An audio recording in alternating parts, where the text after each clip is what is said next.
Bakery जैसे टूटी फूटी कप केक अब घर पर, वो भी बिना अंडे के। इतने सॉफ्ट और मेल्ट इन माउथ है कि मतलब आपको बेकरी वाले भी भूल जाएंगे। सॉफ्टनेस देखिए इसकी। इतना ही नहीं, अभी और सुनिए, ये मैंने बनाया है प्रेशर कुकर में। जी हाँ, मेरी सिस्टर्स के पास अगर ओवन नहीं है तो वो प्रेशर कुकर में बहुत ही आसान तरीके से बिना अंडे के बना सकते हैं। इसका स्पॉन्ज देखिए आप, मतलब जैसे ही मैं इसको दबा रही हूँ ना, अपने आप ये ऊपर आ जा रहा है। तो यही एक निशानी होती है परफेक्ट केक बेक होने की या मफिन्स बेक होने की।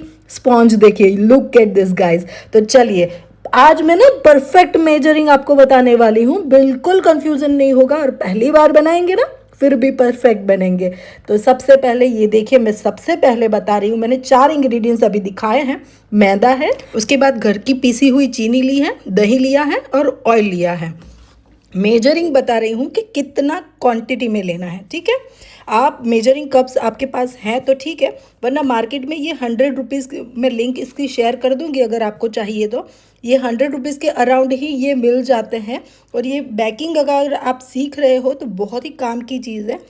अगर आप ये लेना नहीं चाहते हो तो आपके पास ये जो कटोरी घर की होती है ना, देखिए ये कटोरी भरकर आपको मैदा लेना है।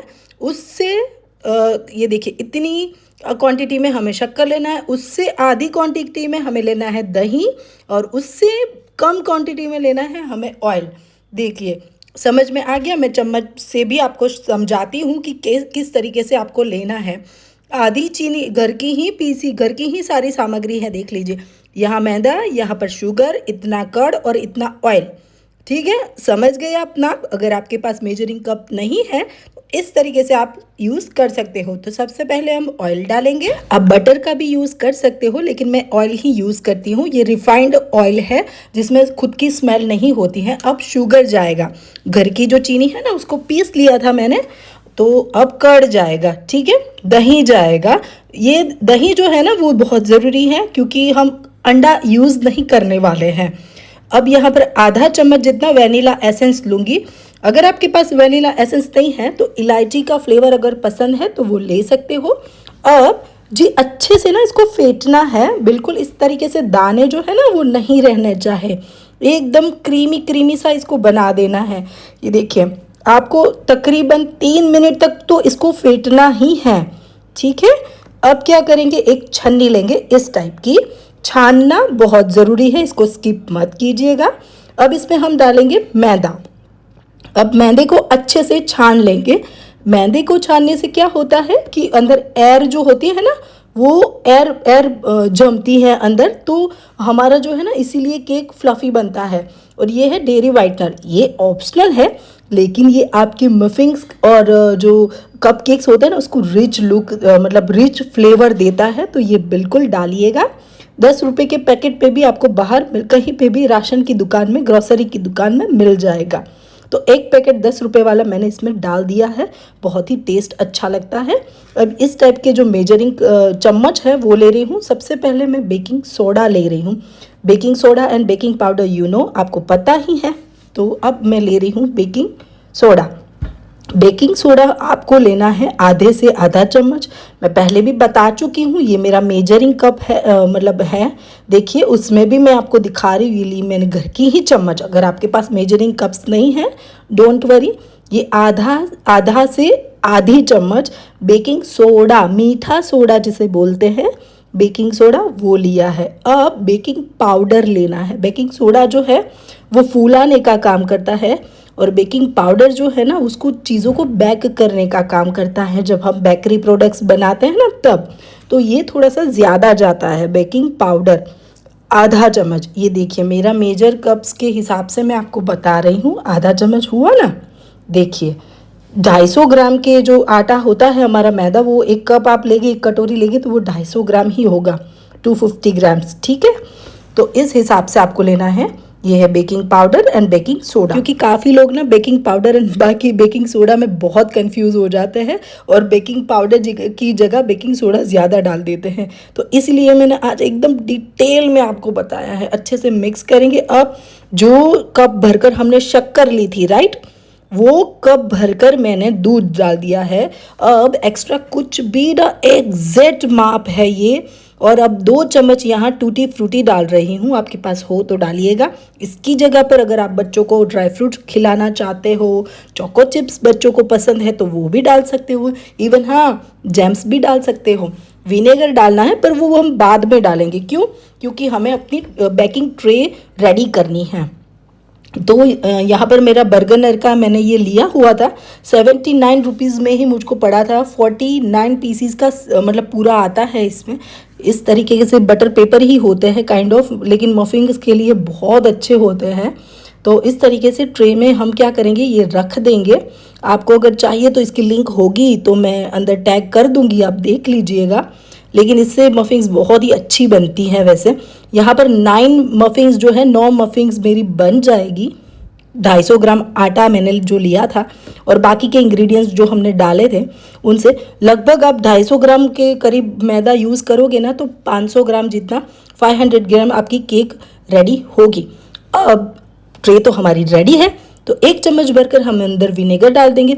विनेगर लास्ट में ही डालिएगा, क्योंकि विनेगर डालने के बाद तुरंत बाद ही हमें उसको जल्दी से सेट करना होता है ट्रे में और बैक करने के लिए रख देना होता है। ये देखिए आटा कैसे मतलब फूल गया है। तो फटाफट से हम क्या करेंगे, मफिंग्स को भर देंगे इस तरीके से। ये देखिए ये थोड़ी सी आड़ी टेढ़ी मतलब बेक होगी, क्योंकि मेरे पास जो मफिंग मोल्ड आता है ना वो नहीं है, ठीक है। लेकिन हम ठहरे जुगाड़ तो कुछ ना कुछ कर ही लेंगे। तो बस साइज से मतलब शेप से क्या ही फ़र्क पड़ जाएगा, मफिंग्स तो मफिंग्स ही रहेगी, उसका टेस्ट थोड़ी ना बिगड़ जाएगा या बदल जाएगा। तो अब थोड़ी सी ऊपर टूटी फ्रूटी गार्निश कर देती हूँ, क्योंकि मेरी डॉटर को टूटी फ्रूटी बहुत पसंद है। तो मैं हमेशा टूटी फ्रूटी ही डालती हूँ। आप ड्राई फ्रूट्स डाल सकते हो, चोको चिप्स डाल सकते हो, जैम्स डाल सकते हो, ठीक है, आपको जो भी पसंद हो। और ये चेरी भी पड़ी थी मेरे पास, तो एक चेरी भी जो है मैं बीच में ऐसे सेंटर में रख दे रही हूँ। फिर मैंने यार सोचा भी कि अकेली चेरी ही रखती ना तो थोड़ा ज़्यादा अट्रैक्टिव दिखता, लेकिन डॉटर की फरमाइश थी कि मैं अंदर रखूँ ये टूटी फ्रूटी, तो मैंने रख दिए हैं।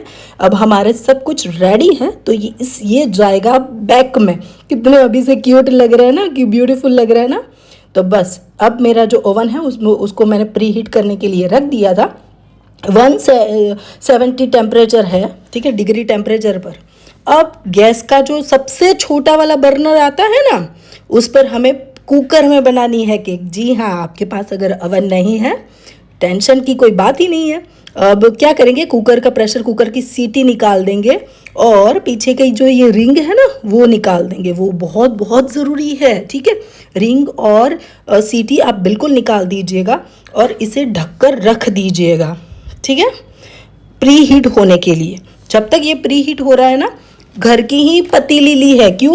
क्योंकि अगर आपके पास केक टिन नहीं है, केक मोल्ड, थोड़ा सा ये देखिए बैटर बच गया था, तो मैंने सोचा आपको सिखा दूँ पतीले में भी, आज प्रेशर कुकर में भी बनाकर, कि हर दफ़ा तो मैं यही बोलती हूँ कि आप इसको प्रेशर कुकर में भी बना सकते हो।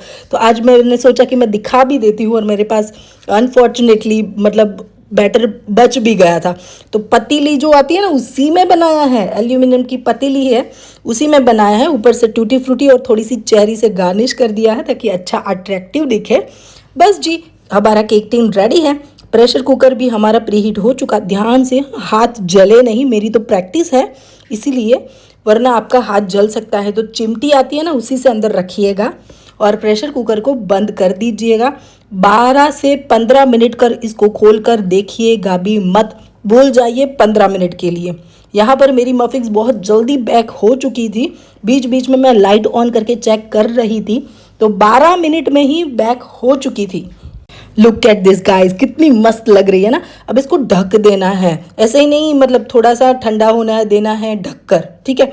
यहाँ पर देखिए ये भी 15 मिनट में अच्छे से बैक हो चुकी, क्योंकि छोटी ही थी, ज़्यादा बैटर था नहीं, तो जल्दी बैक हो गई। ये देखिए ऊपर से भी देखिए। अब इसको टूथ पिक लगाकर, आप ओवन का क्या है कि कॉन्फिडेंस है कि वो हो जाता है, लेकिन प्रेशर कुकर में कभी कभी नहीं होता है। तो टूथ पिक की मदद से या कोई स्टिक की मदद से आप चेक कर लीजिए। परफेक्टली बेक हो चुकी है, क्योंकि साइड से ना कॉर्नर्स, ये देखिए कॉर्नर से निकल रहा है ना, बस इसको भी ढक देंगे, ठीक है। ठंडी हो जाने के बाद इसको उल्टा कर कर टैप करेंगे, बहुत ही आसानी से ये निकल जाएगी। ये देखिए बटर पेपर भी मैं हटा रही हूँ, एकदम परफेक्टली बेक हुई थी ये एक्चुअली मेरी डॉटर ने बोला था कि इसको तो मैं स्कूल में ले जाऊंगी, तो वो स्कूल में लंच बॉक्स में ले गई थी। एक्चुअली ये बहुत ही अच्छी बनी थी, इतनी फ्लफ़ी बनी थी, आप देखिए तो सही कितनी सॉफ्ट है। मतलब इसको दबा रही ना तो वो अपनी शेप वापस ले रही है। तो ये प्रेशर कुकर वाली है और ये जो है अपनी अवन वाली है। प्रेशर कुकर वाली का ऊपर जो पार्ट होना है उसमें थोड़ा सा कलर नहीं आता है, बाकी बेकिंग तो एकदम परफेक्ट ही रहती है और टेस्ट भी एकदम वैसा ही होता है जैसा कि अवन का हुआ है। अब ये मफिंग्स को देखिए गाइस, मतलब कितनी फ्लफ़ी है, जैसे दबा रही हूँ ना वैसे ही अपना शेप वापस ले रही है। तो ये परफेक्ट बेकिंग है, मतलब रिजल्ट है आपका कि ये परफेक्टली बेक हुई है। अब इसको तोड़ के भी दिखाती हूँ, अंदर से जाली पड़ी हुई है और सॉफ्टनेस तो इसकी देखिए आप सामने ही देखिए, बहुत ही अच्छी बनी है। और मैंने एकदम परफेक्टली मेजर कप्स वगैरह सारा कुछ मैंने एकदम परफेक्टली आपको दिखाया है। तो आप अगर पहली बार ही बना रहे हैं तो भी परफेक्ट बनेगी। चैनल अच्छी लगे तो सब्सक्राइब ज़रूर कीजिएगा।